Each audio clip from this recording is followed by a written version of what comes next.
തിരിച്ചുപോയി. പകുതി ദൂരം പിന്നിട്ടപ്പോഴാണ് അവർക്കൊരു സംശയം തോന്നിയത്. വൃദ്ധ വീണ്ടും ഖലീഫയുടെ മുമ്പിലെത്തി. വൃദ്ധയെ കണ്ടപ്പോൾ ഖലീഫ ചോദിച്ചു, നിങ്ങൾ എന്തിനാണ് തിരിച്ചു വന്നത്? വൃദ്ധ പറഞ്ഞു, അമീറുൽ മുഅ്മിനീൻ, അങ്ങ് എനിക്ക് നൽകിയ പണം എന്നേക്കുമുള്ളതാണോ എല്ലാ വർഷവും ലഭിക്കുമോ എന്നന്വേഷിക്കാനാണ് ഞാൻ വന്നത്. ഖലീഫ ചിന്തിച്ചു, പ്രവാചകരുടെ വാക്ക് എത്ര സത്യം. അവർക്ക് ഇപ്പോഴും ജീവിതത്തിൽ പ്രതീക്ഷയുണ്ട്, പണത്തോട് അത്യാഗ്രഹവും. ഖലീഫ പറഞ്ഞു, വിഷമിക്കേണ്ട, നിങ്ങൾക്ക് എല്ലാ വർഷവും പണം ലഭിക്കും. വൃദ്ധ സന്തോഷത്തോടെ മടങ്ങി.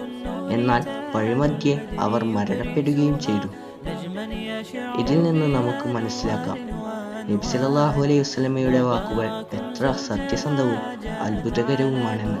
വീഡിയോ ഇഷ്ടപ്പെട്ടാൽ ലൈക്ക് ചെയ്യാൻ മറക്കല്ലേ. ഇതുപോലത്തെ കൂടുതൽ വീഡിയോസിനായി ചാനൽ സബ്സ്ക്രൈബ് ചെയ്ത് അൽഹംദുലില്ലാ എന്ന് കമൻറ്റ് ചെയ്യുക.